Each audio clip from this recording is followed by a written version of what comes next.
Stephen, it is a pleasure to have you on the podcast today. Nick, you have done so many hardcore episodes about longevity and biohacking and all that. I hope this is one of the more entertaining and also actionable episodes. So let's see where it goes today. I'm looking forward to that, and it's definitely going to be up there. And we're going to depart a little bit from the longevity side of things, perhaps, maybe not. But I want to go into your background, how you got into this world. First of all, who you are. And then after that, we can cover some of the other fun topics. Okay, so here's the reason to listen to this episode from the many, many cool episodes that he's done. Nick has me on. I am one of the few people you will meet that has been a senior executive at a couple of motion picture studios. I worked on $100, $200 million movies, right? Also, raised over $20 million of venture, run 3 startups, 1 successful exit, 2 failures. And what was interesting to me going between those 2 worlds was you see the patterns of high performance. You see the patterns of sustainable high performance and how we respect our mental states. And specifically, you, Nick, and I have been talking about flow states, was a huge unlock. And Nick and I wanted to share some of those lessons and maybe some fun anecdotes. Who knows? We'll see where it goes. Well, you mentioned deconstructing a lot of what you see common to high performers. Is flow state one of those areas that's worth digging into a bit? No, let's end the episode now. We're done. Let's go home. We could. No. Okay, so flow states, to be very serious, I wish I had known back in college what a flow state was, what some of the techniques are to drop into it, and to set the table for this episode, because I know there's a portion of your audience that are flow masters. They're levitating 3 feet above their desks right now. I get that. And there's another portion of the audience that might have a passing understanding of it. They know it's in the zeitgeist. More people are talking about it, but it's never been clearly defined for them. So let me do that. Is that fair? Yeah. Okay. So there was a Hungarian-American psychologist, this guy, Csikszentmihalyi, and he had a thesis. He's like, if you talk to high performers in different disciplines about the concentrated states where they do the things that make them famous, the stuff we know them for, strangely, they talk about those states in very similar ways, even though some are athletes, some are artists, some are inventors, some are scientists. There's something there. So he's like, what's up with that, right? So he did the research for us. He did the interviews. And he wrote a book at the end of it called Flow. It's the seminal work on this. It is from whence we get the term flow state. And I think he said the greatest thing. He was like, a lot of people with whom I spoke have their own names for these. Like there's that great Michael Jordan quote about when I'm in the zone, it's just me and the ball. And different people have different words for it. But he said, I chose flow because it was the most beautiful metaphor for what I found. We are all on the river, paddling to move ourselves forward. But if you align your boat with the current, it carries you. It magnifies your effort. And that is what these high performers have figured out how to do, and to do repeatably. And then you start to unpack what these high performance coaches are teaching. And so often they are teaching in their own words about how to get into a flow state. And Mihai wrote, here are the characteristics. You want to know what I found? Here's basically what everybody told me. When you're in flow, you lose track of time. You're not staring at the clock. You are in the work. You almost sublimate yourself for the thing that you're doing, and you do your best work in a shorter amount of time. Distractions fall away. You're not that interested in running to the fridge or what someone in the stands is screaming, right? And he said, at the end of it, these people often report a feeling of uplift, of joy, as opposed to a feeling of depletion, oh, that was so hard, I have to go to bed now. It's I'm energized for the next thing, right? And, we live now in a world where luckily it's, the standing on shoulders of giants thing. Since he wrote this stuff, which was about 40 years ago, I think, a lot of people have said, I'm going to spend my life digging into some portion of this. How does music help you get into flow and stay there? What is the brain actually doing in flow? Can we stick people in fMRI machines and watch their brains when they get into flow, which they actually did? How do we block distractions? What really is deep work? So when you think about Cal Newport's work, Kotler, There's a lot of stuff in the past, 30, 40 years that builds on this. And we could basically say, okay, how do I take advantage of this in the simplest way possible? Because I'm not going to spend my life being a flow state researcher. But man, I would sure love to reap the benefits of this practice that you don't need anything for. It's not like buy a lot of hockey equipment to go play ice hockey. It's like you have the brain.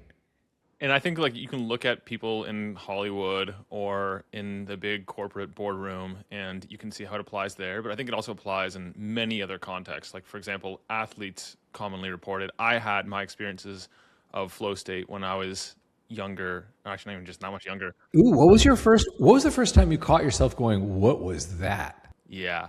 The first time I was in high school playing football, and I was very engrossed in the game. I was playing the whole thing, offense, defense, and all special teams. What? And yeah, I didn't leave the field for 2 years when I was in high school. Wow. And I would just play and I'd train my entire week for the game every single weekend. And then I'd leave the game and I'd feel great. I knew that I really tried my best and hardest. But then my partner at the time, I talked to her and she was like, hey, what was that? I'm like, what do you mean? What was what? And she was like, well, I was yelling your name as loud as I could. Everyone in the stands looked over at me and they wondered why no one in the field even so much as glanced up in my direction. And I was like, are you sure? I don't think you called my name a single time. And lo and behold, I realized that you were so deep in flow, you were like, there were stands? Where? very close to that, yeah. And I didn't realize it, but that was the first time that I recognized when I'm very engrossed in something and performing at my peak, even though I wasn't a professional athlete, that I went to a different dimension in which I was locked in and impervious to distractions around me. I love that, and I have to say, I respect the fact that you discovered that practice so early. I discovered it much later. And I'll tell you my story of that, which is kind of an odd one, which is, so after I left film, I was vice president at 20th Century Fox, overseeing like Die Hard and Wolverine. And I had this moment of, I'm going to wake up 40, 50 years old just making Die Hard 9. It's all my studio really wants to make is like sequels, prequels, remakes, spin-off. What about the background character of Die Hard 5? Can we make a spin-off where he meets Maleficent and the Battle Predator? Can we do that, right? So I was like, I gotta go back to something I know that I think is more meaningful. So that was the only other thing I knew how to do, which was engineering, right? Tech. So I got back into that, started researching and, working on things. And so I'm in Austin, Texas now. I've moved from California. And I was going to SF to meet with my team the next day. And Alaska Airlines runs that nonstop route. I remember getting on the plane and the captain's like, sorry, kids, Wi-Fi's out, we're going to fix later. You see you in SF, right? So we take off. I start working, and I'm thinking, I want on this flight to mock up an idea I had for a feature that I want to show the team tomorrow. To go, hey, if you like this, you guys are much better designers than I. Like, let's finish this out and build this, right? So I started working on this, and about 15 minutes after takeoff, we started descending. And I thought, oh man, we're probably in Dallas. Like, there's something wrong. They're going to get us on the ground and go, hey, we have to switch aircraft, the hydraulics or whatever, something. I looked down, 2 hours and 40 minutes had gone by. And I had no idea. I actually didn't know if the drink cart had come by. I didn't know the name of the guy in the seat next to me, But my designs were done, and I liked them. I actually thought they captured what I was trying to show. And I had prepared myself for getting there, getting a sandwich in the hotel lobby, going up to the room, and trying to finish the stuff for the morning meeting in my hotel room, which is a miserable thing, but we've all done it. And instead, I called a buddy from the Uber, and I was like, hey man, I have a free night in SF. Do you want to have dinner? And it was an amazing feeling being ahead of my day for a change and not chasing my day. Later, as we learned from these smart people, Stephen, you were in a flow state.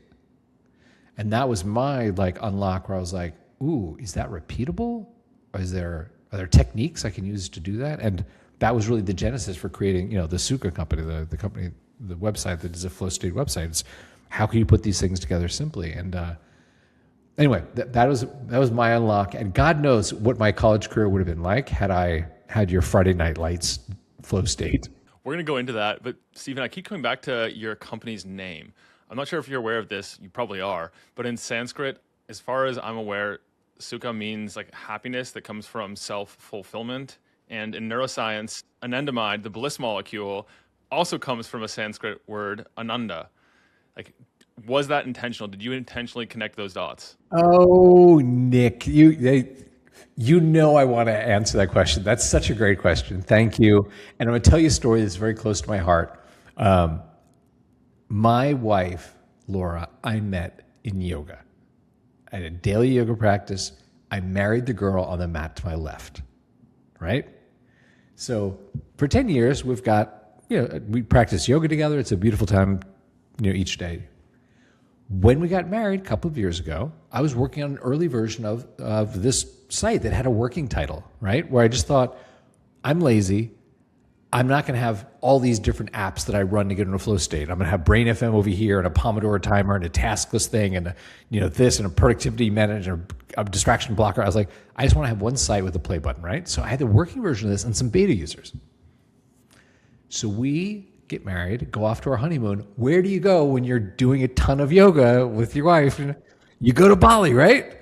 So we're going to go do yoga on the beach for 2 weeks or whatever and chill out. And we're flying there. And I said to Laura, I was like, you know what? I've been killing myself trying to come up with a name that doesn't suck. And I've thought of every descriptive thing, like flow state app 12, distraction blocker 9, like all these just bad names. I was like, I aspire to something like Amazon. Amazon's not called like bookstore, Nike's not called like shoe place, right? And the naming story of Nike is a really cool one. So Laura said, you know what? We're going to be gone for 2 weeks. No one's going to bug you. They know you're on your honeymoon.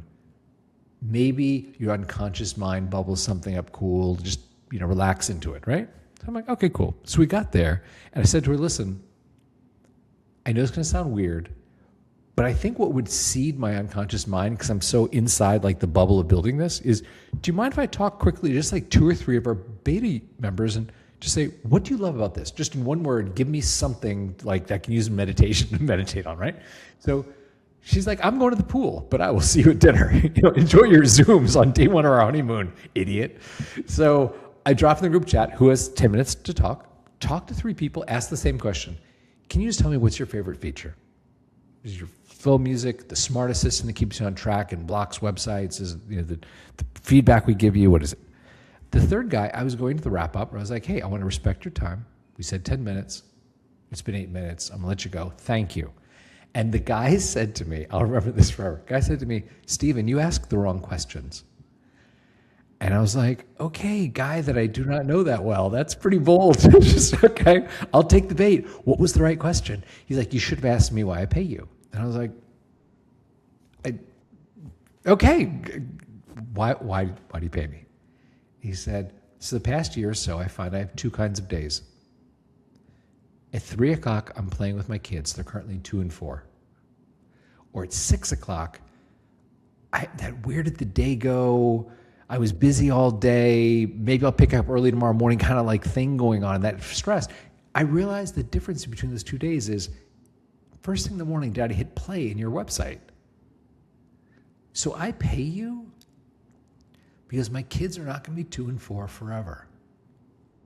And I was like, okay, you won that round. Like that is a question and answer on a much higher level than anything I was going for. Thank you. So I tell this to Laura. I was like, I met this dude. He's more articulate about what I'm doing than I am. And I told her the story, and she's like, yeah, that's really good. So we're brushing our teeth. We went to the spa, right? Getting ready to go to bed. Have our little spa robes on, brushing our little teeth, thinking we're cute little honeymooners. And she looks at me with like a mouthful of toothpaste. She goes, you wanted to name your company? That guy told you what it is. It doesn't need to be called flow state something. He described what we hear in yoga. When we hear all these Sanskrit terms, prana, your life force, and your karma, and your dharma duty. And he describes sukha, that feeling of you're in your lane, doing what you're meant to do. You can do it with ease. He wants to be happy. That is what you should call your company. She's like, call it the Sukha Company. I'm going to bed. She went to bed. I looked at my phone. That website was available for $14. Purchased it from Bali. Texted my partner. We have a name. And I went to bed. And that's it. Thanks to a guy who's actually still a member. I'm not sure if he wants me mentioning his name, but I see him in there every couple of weeks doing his little thing. He's a writer. So maybe he's more better with words than I am. I don't know. But anyway, thank you for asking that. Every time I think about Sukha and what we ultimately want to give people, that feeling of I'm in control of my life, I can do this with ease, which doesn't mean it's easy. Some people in yoga mistakes like Sukhasana, they call it easy pose. But it doesn't really mean that. It's more like saying, to use the Michael Jordan example, when you see some of the things that he does them with ease. Are they easy? No. No, they're not. But when you operate at that level, you can do it with ease.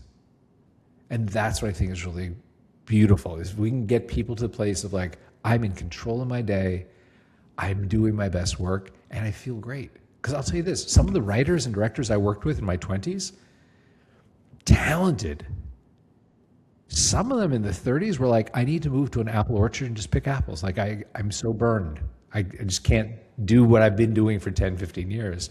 And that was remarkable to me. The same way I hit that a few years later, where I was like, I can't make the Wolverine 4. Like, I don't have it in me. You know? Anyone who's made it this far, let's give them the playbook so that they don't have to wind up in an apple orchard picking apples if they don't want to. They can sustain and perform at their highest, at their peak level. And you mentioned one way of getting there already, that is audio entrainment. There's also visual entrainment. There's a ton of different things. But like, in order to lay the foundation for flow state to even be possible, what are the prerequisites? Let's talk about some of the conditions precedent you can set, right? Because flow can be elusive at times if you're not in the right mental state, or it's just not always available. But it's like a muscle. The more you exercise it, the more you get there, right? And flow is especially valuable when you're doing something where you can be immersed in the work. So I know in our community, a lot of our community is there are like engineers, designers, writers, where they can go deep and be like, oh, I'm writing this amazing chapter of my book. Oh, I'm creating a new feature for my thing. Oh, I'm designing a new website. That sort of that feeling of creation. But it's also applicable because, a lot of the flow writing is around athletes and artists. It's interesting when you hear that. And a friend of mine who created Siri, he talks about flow, but never uses the word flow and how he comes up with his ideas. So oral, AU, oral, is a very valuable thing to understand, right? How that environment affects your brain. And it actually is affecting your brain. Like I mentioned before, one of the things that was studied was, when jazz musicians start to improv together and like trios and stuff, where you become one with the trio, like they're in flow. Someone thought to stick them in fMRI machines and go, what's interesting is as they get to that point where they feel like they are actually just improvising as one unit, their prefrontal cortex is sort of shut down. Like the activity goes down measurably there, which is kind of that loss of self and the integration into the work, right? So let's talk about sound. Bunch of research says sweet spot for most people, if you're listening to music, is sound that is 60 to 90 beats per minute. Certain key signatures, non-vocal, you're not singing along to Blackpink, Britney, whomever, I'm not saying anything, Nick, no judgment. And, long melodic stretches. You want something that allows your brain almost to be lulled into the work rather than, oh, I love this part, Now, I will tell you this, for 6-7 years, I've been talking about flow states. There are always outliers. I have friends, I've met people who are like, I know what you talk about, but 90s gangster rap or, the Wicked soundtrack is the only way I can get into flow. And God bless, if you are that self-aware and that works for you, fantastic, okay? I'm going to tell you something I learned in the course of building this, if you want to hear this. I started by saying, oh, there are some really concrete guidelines on flow music, right? Scientific, evidence-based kind of.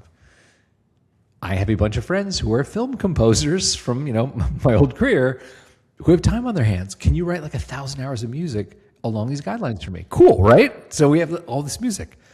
So here's the funny twist to the story. Buddy of mine, Julian, he does the sound mixing for a lot of the LucasArts, the Star Wars games, right?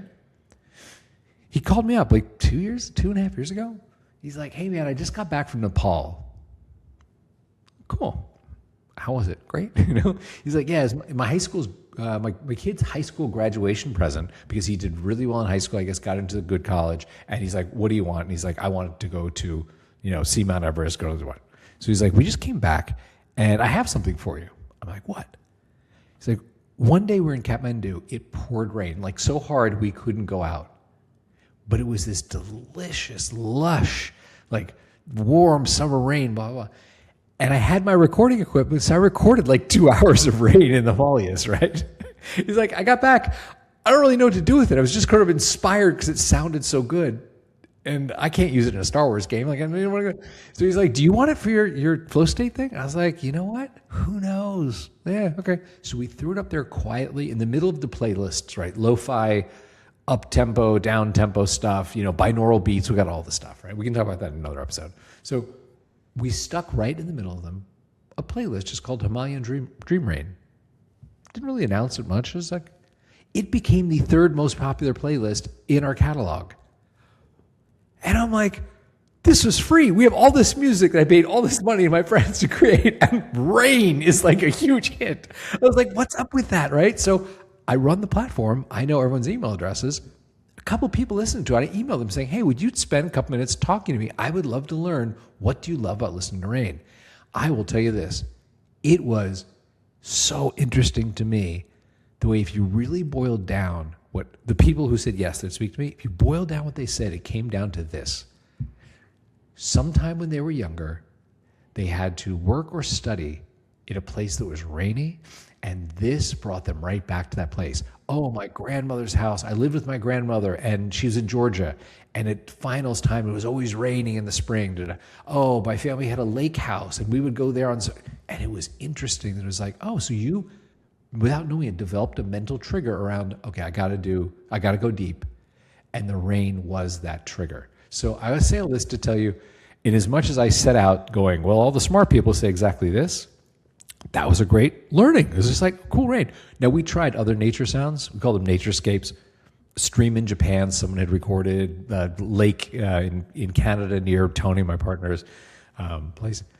To be blunt, like no real hits in there. Some people listened to them, like, I think out of curiosity, but there wasn't that thing. But it did unlock. There was a woman, she's a pretty well-known blogger in the UK. She reached out to me on the support email and said, hey, I noticed that you're doing this rain thing, which is not musical. Can I ask something of you? And I was like, I'm so curious, yeah. She's like, I used to write my blog in this coffee shop. And it was like this cool sort of experience of like imagining I'm in Paris in the 30s or whatever. She goes, I had a kid during the pandemic and I can't do that anymore. I can't take like a 2-year-old into a coffee shop and be like the cool writer, right? So she said, any chance you could put up the sound of a coffee shop? Michael, another partner of mine, he was like, I found someone in Vienna, Austria, who strangely recorded his local coffee shop, just like an hour or something of, the espresso machines going and little sounds of plates clattering. And we put it up there. Became super popular. And I realized it's probably the same thing. Like, in film, there's a writer's culture around going to coffee shops and writing your next great screenplay, that sort of thing. I realized that is more than just screenwriters. That's a lot of people who love to have that little murmur of, I'm around other people. Maybe because so many of us have become remote or hybrid now, Are you layering anything into that audio? Because you mentioned earlier 60 to 90 beats per minute is what you found to be ideal, but I don't think that No, that's the research. We just basically built on the research and then said, let's launch that. And then that's when rain came up, and then that's when, other stuff. But like binaural, have you done an episode on binaural? I don't think I've seen it. No, I've been playing around with it for like 9 years or so. And I found that when I first started using them, they would work the first couple times, but after like session 3, 4, 5, the effect I felt from binaurals just slowly dropped off. And then I played around with isochronic tones and other stuff, but I can't stand the sound of a lot of other types of like audio technologies unless you have. I love you're just hacking it all. This is great. Yeah, you have to really have like other types of like music layered on top to kind of disguise the sound of some of them, because the isochronic tones were like tough robotic sounds to like just sit there and listen to. Definitely not for fun. Yeah, that's so interesting. So, like you, I experimented with binaural largely because members had asked about it. So I learned about it. I wrote a blog post saying what I'd learned, and a lot of what I learned comes from people asking, like, "Hey, I want this thing." So when, of course, we started putting playlists up, I listened to them, and I had a similar experience to you, where sometimes I would feel something, but I would question myself, am I feeling this because I'm looking to feel it? Like, it's almost like the placebo, nocebo thing. Like, I don't really know if it's different, or I'm just like hopped up expecting it to be different. So I don't listen to we have, I think, 3 different binaural playlists now. I don't generally listen to them because I'm not sure. I just don't know, to be honest. But some people swear by it. So, Have you personally worn like an EEG or something to see what effect the different tracks have on you, and like correlating what you feel subjectively versus like what you see? I mean, not see, but like what's going on in the brain in terms of like, it's not the most precise, like high fidelity signal, but like even with like a little at home device, you can measure and get an idea of what's going on. Yes, super interesting you ask that. I have not done that because I'm not sure how I would create a control, really, because I feel like I'm always aware of myself, observing myself. You know what I mean? That sort of thing. So I thought about that. I was like, how much time will I spend trying to find some way of judging what the control is? However, there have been some members who have asked about that. Specifically things like, hey, I have an Oura ring. Could you grab the data from that in my work sessions and start to guide me towards like, oh, when you're listening to this playlist in the morning, you always seem to have, your variable heart rate is here, or your, sort of like your brain function is here. And that, I think, is really interesting. One of the things that we do is there's a smart assistant that is starting to gather data private to you. We can't see it, but your smart assistant runs, and it's getting enough data now to the point where it will tell you, hey, Nick, I noticed, this is an example, right? Hey, Nick, I noticed tomorrow morning we scheduled a coding session for you. I realize in the mornings you always code better to this playlist. Do you want me at 9 a.m. just to like meet you here and I'll put it on for you? I'll have it queued up, sort of thing, right? Which I think is where a smart assistant starts to become a value add, as opposed to just an annoyance of like, I don't need some other, I can hit play on my own thing. But to have something that actually does that in the background and goes like, hey man, tomorrow you scheduled, like you're writing your blog post after lunch. I gotta say, every time you've tried to do that, you end up not completing it. It's just a bad, maybe you're in a carbo coma or something, but like, I'm warning you, don't do that. And that to me is like, oh, thank you. Cool. Yeah. That would be especially valuable too if you were able to surface insights in which the user naturally would gravitate towards something, and it might actually be impairing their ability to drop into that zone, versus another playlist at that time for them perhaps would be more compatible. The other playlist that wouldn't be as compatible could be used later in the day, for example, to like get into an alpha brainwave state, and then like maybe towards the end of the day to like unwind and relax at the same time, but just to like curate it and sequence it properly for the user as well.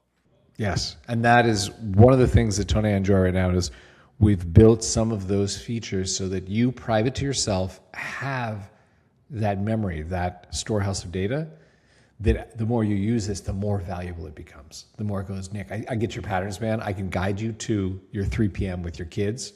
Let me help, A long time ago, I was researching flow and focus, and the antithesis of focus was and is your general like mainstream music, because they engineer it in a way designed to hijack your brain, to make you focus on the music instead of what it is you're doing, to want to share it and everything. And have you noticed, I'm sure you've noticed this, that what you're building now, instead of hijacking your brain, you're trying to protect the brain?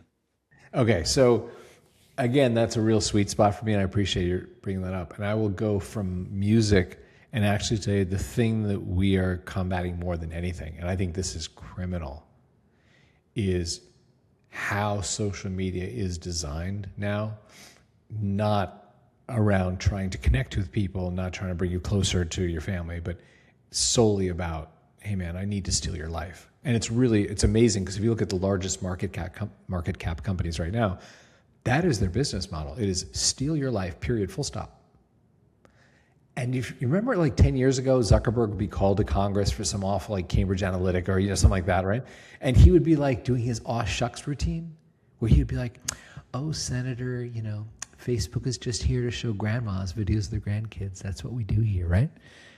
And you listen to the shareholder calls now, whether it's Elon, Mark, it is straight up, listen, we use our money to hire the best engineers, designers, behavioral economists, casino game designers, and we're deploying these techniques to maximize time on site or time in app.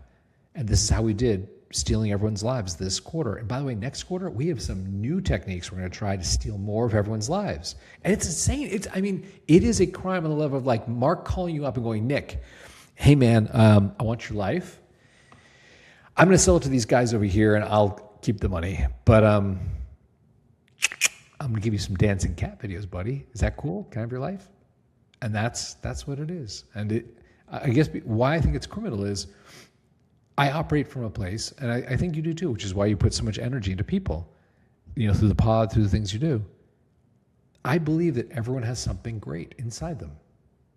And the question of this lifetime is simply, are you going to get it out or not? That old expression about the graveyards are full of greatness. People just didn't release the thing. And I don't know what it is for you. It may be you're going to write the next great American novel. You're going to create an amazing app. You're going to open an amazing restaurant. You're going to write a great romantic comedy movie. Whatever that thing may be. But ultimately, your doing that is antithetical to Mark Zuckerberg having another 450-foot yacht. So, yeah, that is the thing we really address. And I'll tell you, one of the things we did early on when I talked to people who would potentially become members, I was like, what is the number one thing you struggle with? And it was and Huberman did a great episode on this too. It was the fact that you can get zero effort dopamine now. You just pick up your phone. You don't need to do a thing. You don't need to say anything impressive, do anything impressive, get anyone to pat you on the back, nothing. You just open it and scroll and double tap and scroll. And that is insane. That is addictive on the level of sugar, nicotine, it is amazing. And that's really what we combat. So when we launched, Sukha, one of the first things we did was say, hey, your phone is a big source of distraction, right? Probably, for me, I'll tell you this. I noticed if I was coding and the build would fail, I was writing a blog post and I read the first two paragraphs. I'm like, it sucks. I need to rewrite it. And that feeling of frustration, I, without thinking, would reach for my phone and be like, I'm just going to quickly check my WhatsApp, see if, Nick wrote back. And boom, it's never 1 minute. You never pick up your phone for 1 minute, right? 15, 20 minutes go by. And the pain of that, you don't feel right then. The pain of that you feel, just like that guy told me at 6 o'clock when you're like, man, I was busy all day, but why I didn't get it done? And wow, I'm frustrated and, that thing. And I know this is a long rant on the soapbox, and I appreciate you letting me have this. Or at least you can edit this out later to be like, oh my God, Puri, he's nuts. He's gone crazy, right? But I do think that if we operate from a place of productivity is not the goal. We're not here to say, I want to be the most productive, the most healthy, the most this, the lowest variable heart rate. No, you operate from a place of, I want to be happy. That happiness may be, I want to have a healthy container to live in. I want a healthy spirit. I want to realize my potential physically, spiritually, emotionally. Then you start to say, oh, well, what are the ways in which I can biohack, neurohack, productivity hack to achieve that, right? As opposed to just doing it to do it, right? And it'd be cool if more people release the greatness they have inside, period. Just be a better world. Designing and reverse engineering where we're trying to go. So if happiness is my end goal, of course that should shape what I'm doing now and what I'm going to do later today. That's a big one, is actually just thinking of what it is that I want to accomplish, because the current productivity model that most people inherit is to just do more, and that chronic busyness grind it out is going to yield the results, and productivity is really just about getting more done. And I don't know if you agree, the first and most important step of that is to pause and to see the big picture where you want to go, and then from there reverse engineer what you're doing so that you don't get through a full day and accomplish 100 things, but none of them actually move the needle. I completely agree with you, and I'll tell you this. I was on someone's podcast a week or two ago, and they were really pressing me on, okay, Final thought. What is the one thing? If everyone listening could do this one thing, not 2 things, not 4 things, not 8 things, one thing, what is it? And I would say it's exactly what you said. The one thing you could do is in the morning before you touch your phone, think, what's the thing I could accomplish today that will move my life forward? Not accomplish this year, not move someone else's life forward. What's the one thing? And when you have that, then begin your day. Go have your oatmeal, go for the run, touch your phone, whatever. But don't start your day without a very clear idea of, by the time I go to bed, if this is done, my life will move forward. And it's astonishing. You do that in 30 days, what you've done. One thing I like to do is pretty much that same thing, but instead of doing it in the morning, if I'm able to, and sometimes circumstances don't permit, I will do that at night so that when I'm sleeping, my reticular activating system and my subconscious can go to work figuring out a more elegant, better solution to that. I don't always do it, but when I do, sometimes I'll just wake up with whatever problem it is solved, or at least like a new elegant approach to try out. Okay, so there is a book that has not come out yet, but if you ever read The Charisma Myth, the Olivia Fox Caban book, okay. So she has written that, she's written The Net and the Butterfly, and she loves talking about these sort of psychological issues. She and I have a number of friends who have created companies with names that you would know, right? And she said, you know what? The same way she addressed like charisma, and she said, charisma is actually kind of this. There's this myth around charisma is an innate thing. It's actually a learned series of behaviors and mannerisms. And she sort of broke that down and showed you how Steve Jobs and Bill Clinton and all these people that are known to be charismatic, like what they did. So the next thing she wanted to address is genius. And she has a book, I think, forthcoming called The Genius Myth.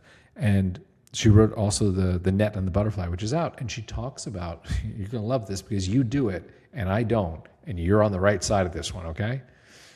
She said, it is astounding the way you understand the brain. You have this default mode network, which you can almost think of in reductive terms as like the child, where the default mode is kind of like looking around like, I don't know, what does this pen taste like? Things like that. And then as you develop the executive mode network, it's almost like the adult that oversees it. It's like, hey, I have to execute homework by 6 p.m. so I can go to bed. I've got a board meeting in the morning. I've got to, right? And if you've ever noticed this, sometimes those weird, great ideas you have happen when the executive mode network is busy. If you ever have great ideas while you're showering, doing the dishes, driving, running, right? Because the executive mode network is busy and the default mode network, you could say, that thing I was thinking about before, now I can, in an unsupervised way, just bubble up weird stuff. The first time I saw this, by the way, I was like, what?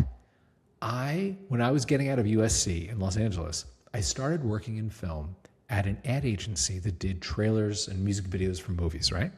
Run by these two guys who were about 15 years old or 20 years old, and I'm big reputations in the business for being promo guys. They were like madmen of Hollywood. One of them, Jeff, who for purposes of the story always calls me Stevie. He's the only person in my life who's called me Stevie, but that's how the story goes. My job at this moment in time when I got out was we would get in movies from the studios, rough cuts, right? Next summer, there's going to be a Will Ferrell comedy. We have a rough cut of it now. Help us write the trailer. My job was to assign that to a writer-producer who would go take the rough cut, screen it, start to write what's going to be that 90, 2-minute, 3-minute trailer you're going to see. So I would call up and go, Nick, hey man, you did a great job of that Will Ferrell thing last summer. So we got another one from Sony. You want to do it, right? So Jeff comes to my office. He goes, Stevie, you know Bart? And I'm like, there's a guy in the vault named Bart? Is it like a runner? Yeah, I think I met him in the elevator. Sure, yeah. Why?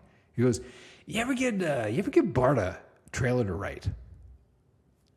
Are we talking about Bart that picks up coffee, like drives around Hollywood with like tapes and discs? Are we talking about the same Bart? He's like, yeah. I have an instinct about him, Stevie. Jeff, man, your name is on the door. Like, you've got the huge reputation. Like, okay, if you're plucking him out of the chorus line, who am I to say anything, right? So Jeff leaves. 2 days later, Jeff comes to my office. He's like, Stevie, how's Bart doing? I was like, I gave him this like Warner Brothers B title that had a long deadline. So if he doesn't want to write it, or he craps out, I can give it to someone else. Pro, he can knock it out, right? He goes, okay. He goes, what else did you give him? I'm like, Jeff, he's never written a trailer before in his life. I gave him one thing. And Jeff, to his credit, says to me, Stevie, listen. I'm going to tell you how creativity works. It's never about the thing. It's about the other thing. If you give Bart one thing to focus on, he's going to stare at that movie with little beads of sweat coming down his temples, and he's going to write the most obvious B version of that trailer you could imagine. He's like, the great idea, the peanut butter and chocolate thing happens because you give him something else to think about, and then he's going to have the idea on the Will Ferrell, whatever, right? 20 years later, like, I've seen Jeff proven right countless times. And a lot of it's captured in that book I was mentioning, The Net and the Butterfly, where it talks about why that thing is.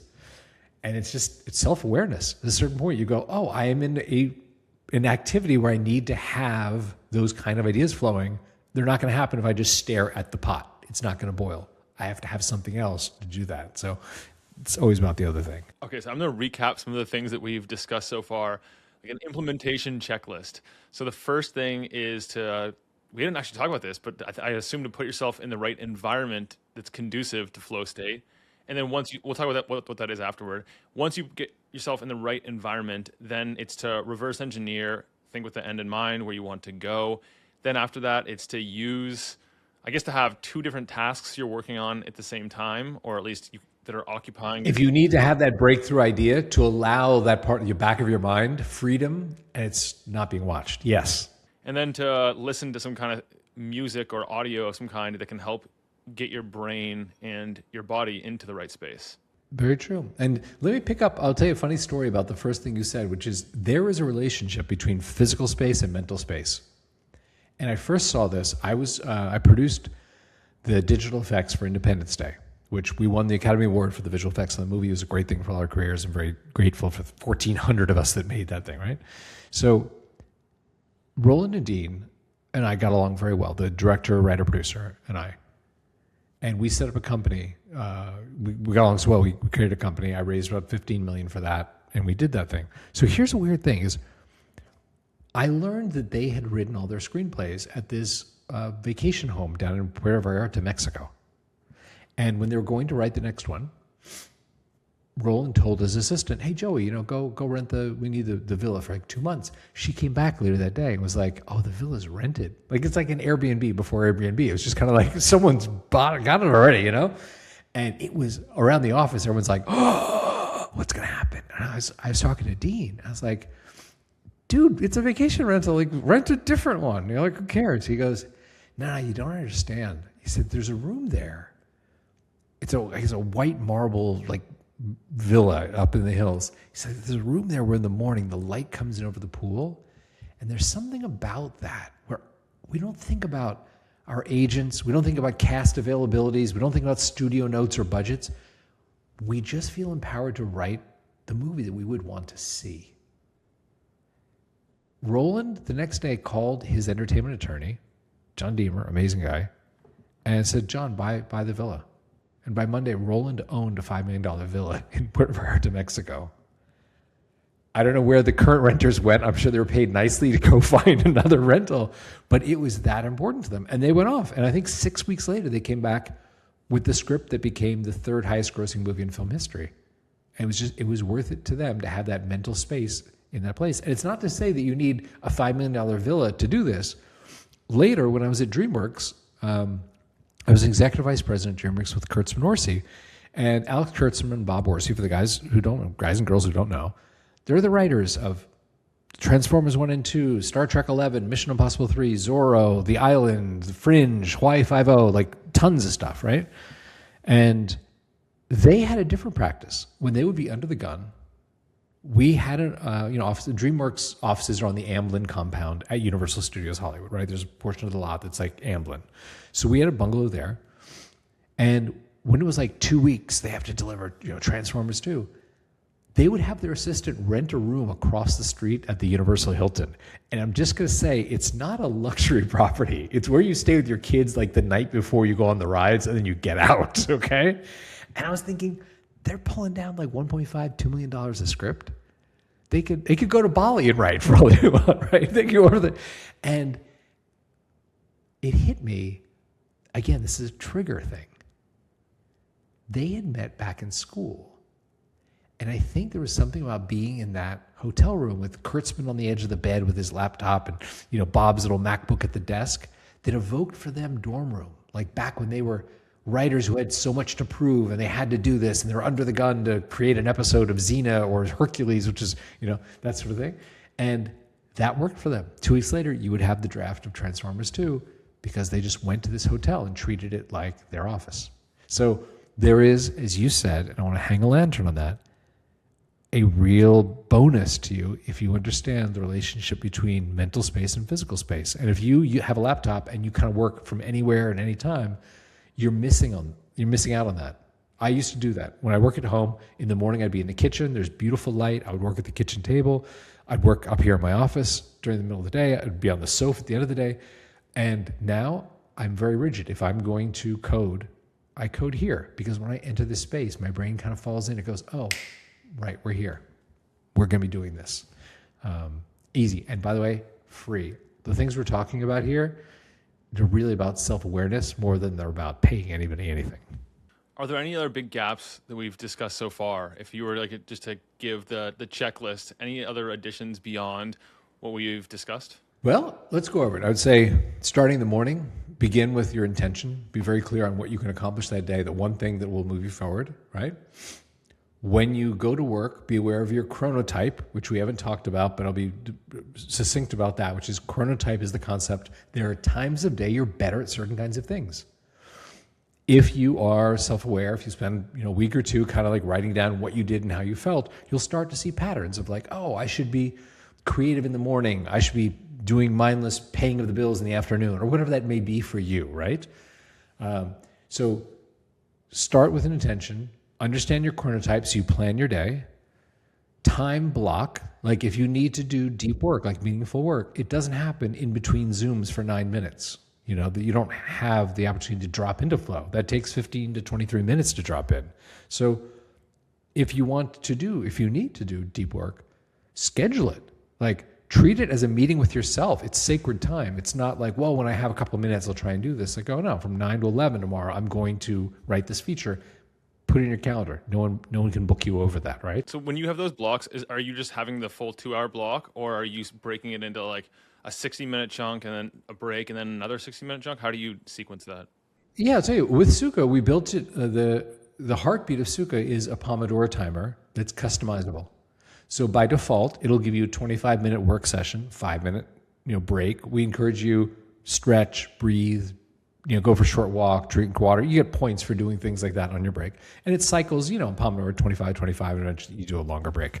So that's customizable. Like I personally found that at 25-minute mark, I'm usually in the middle of a thought and it's annoying to break.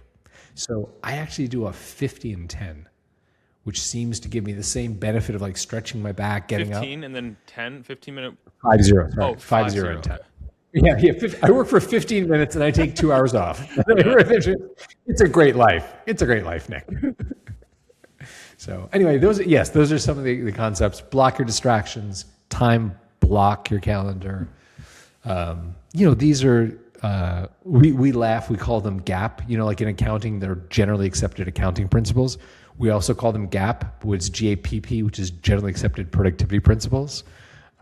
So these are kind of inarguable and, evidence-based practices. Are you working on anything to like make sure you're able to sustain high performance over the long term? For example, are you focusing on, say, the nervous system or something else to make sure that like not only do you perform at your peak, but then this doesn't become a flash in the pan and then you're back to the apple orchards after that?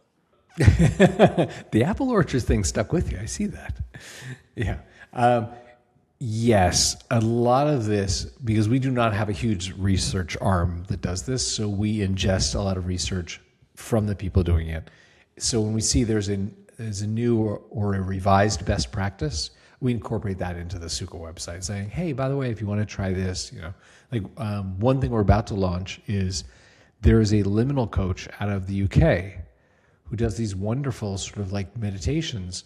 And we thought, oh, not only is this becoming more popular, but I tried it and I can say in an anecdotal way, I actually felt more focused after just a simple 5-minute pause, not a breathing, not box breathing, not getting water, not going for a walk, but actually this like liminal meditation that he did. So I will probably be working on that later tonight or tomorrow, just building that as one of the options when you're on a break to say, hey, I want to have a liminal moment with Mike Parker. And what does that do? What benefit does having a liminal moment do towards your overall Recharging goal? Yeah.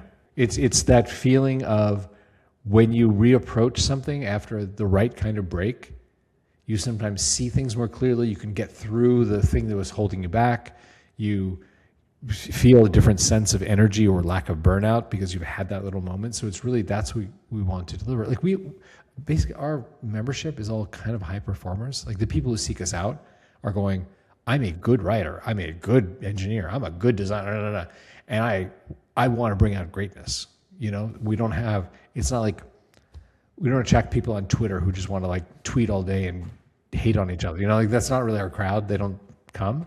So a lot of what we do is give those kinds of people who are like, I am looking to continually hack my life to be better. Here are the latest tools we've found. It sounds like one of the traps there would be if you only time block and you push yourself really hard and you really optimize your productivity workflow, but you don't take those breaks every once in a while to recover, then eventually over time it's going to catch up with you. Period. I don't need to. I've told too many long stories. Let's just say, yeah. Yeah. Okay. The other thing is that people tuning into this, some of them will say, this all sounds great and I understand the value of flow, but my life circumstances make this impossible right now. And perhaps the single biggest reason, and it is completely valid, is parenthood. How do you advocate parents implement this into their routine? Okay, for those who are not laughing at home because you know why he asked that, I have a 4-month-old downstairs, and I was teasing Nick before we started that I'm so tired. If I forget verbs, if you could just like cut those in later in post-production, that would be great, okay? And I'm going to tell you, because I love telling stories, I'm going to tell you a story to answer that. So we have a group chat. One of the things that I was hesitant about doing was the early version of Sukha was a single player game. You were kind of in it and you had no sense of anyone else. It's like, to use an old analogy, it's like Pac-Man. There could be 1,000 people playing Pac-Man in the same room. You just wouldn't know, right? It was just you. And then I was thinking, so many of the people, you know, with whom I speak, they don't know each other, but I know so many cool people who do this. What if they could talk to each other? So I talked to a couple of members. I was like, what do you think if we had like a coffee shop, like a group chat where you could say what you're working on, people could ask about it? I was talking to a couple of members. One woman made up my mind where I said this to her. I was like, I just think, would it be the most distracting thing ever? Or would it be actually kind of cool to feel the community? And she said, Stephen, listen, I can go to the Nike store and buy a pair of shoes. They will sell me a left shoe and a right shoe, put them on my feet. They work, I run. There's a reason why 100 million people belong to the Nike Run Club. Because when you run together, you run further, you run faster, you're accountable to a group. The days that you suck and your friends come by, they're like, come on, Nick, let's do this. And you go run, it feels great to have that uplift. And the days you go by and pick up your friend who needs it, feel even better. She's like, you should do it. We did it. We launched that so you can actually talk to people in there. And it's one of my favorite things. You can post once a day something you're working on. So you can't spam it with like 50 things, but it's like, here's my most important thing of the day. Last spring, a guy named Roy King posted in there, finished my dissertation. And people in the group chat were like, hey man, that's kind of a mic drop, kind of, you know, my task of the day sort of thing.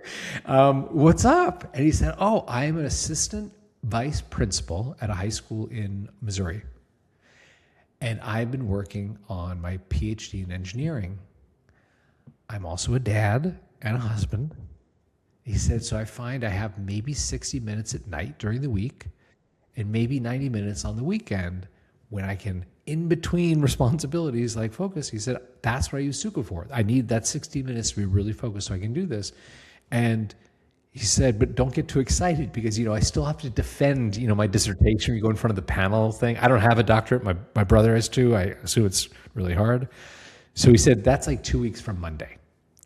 And what's interesting is the weekend leading into that Monday, a number of people around the world that I know don't know him. People in Japan, Spain, South America, posted in the group chat going, hey, Roy, we're pulling for you, man. Like, oh, you got this, Roy. It was kind of nice to see like community coming together. It's not like we're the size of Facebook. Like we're a small site of people trying to perform.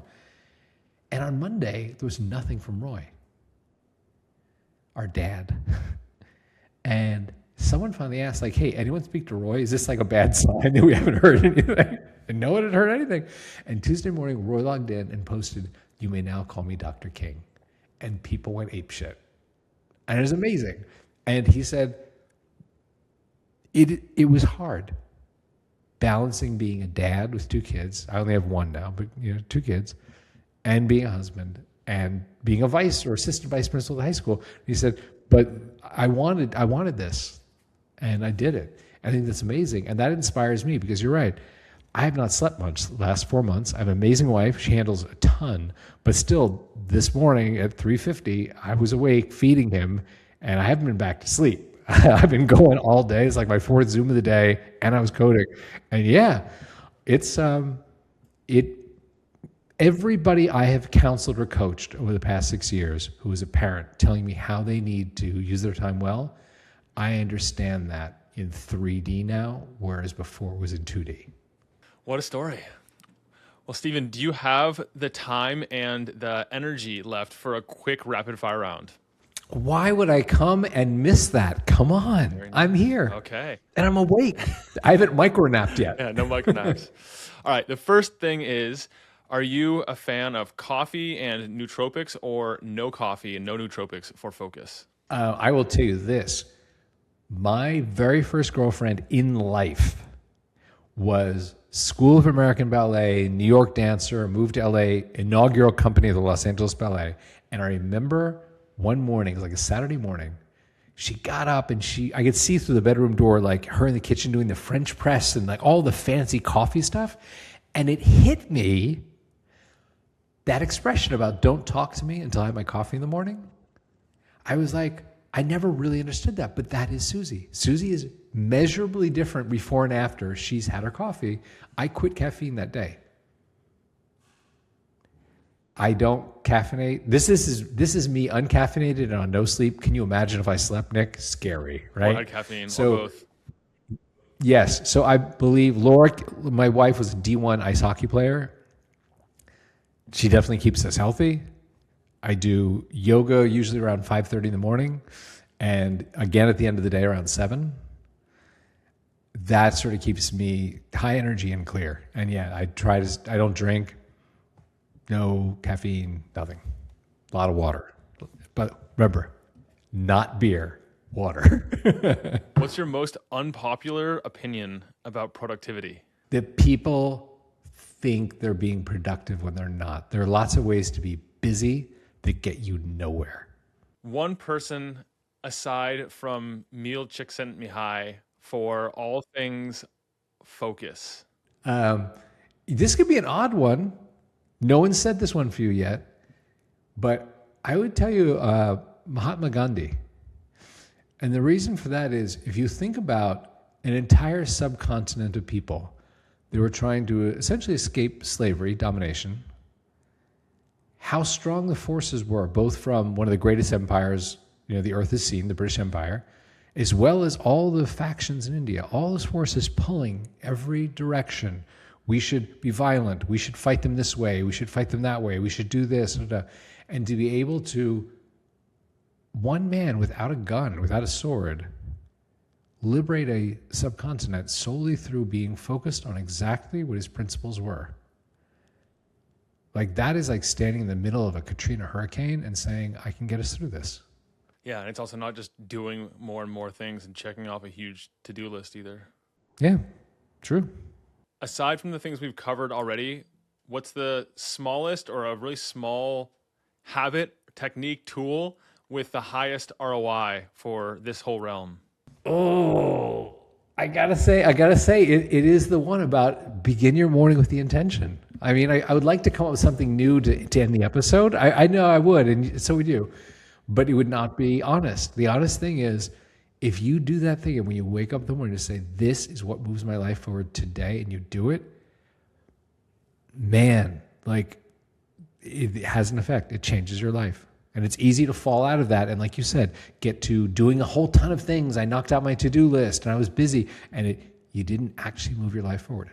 Stephen, this has been a blast. If people want to find you online, to check out Sukha, to connect with you, where do you want to send them? I appreciate that.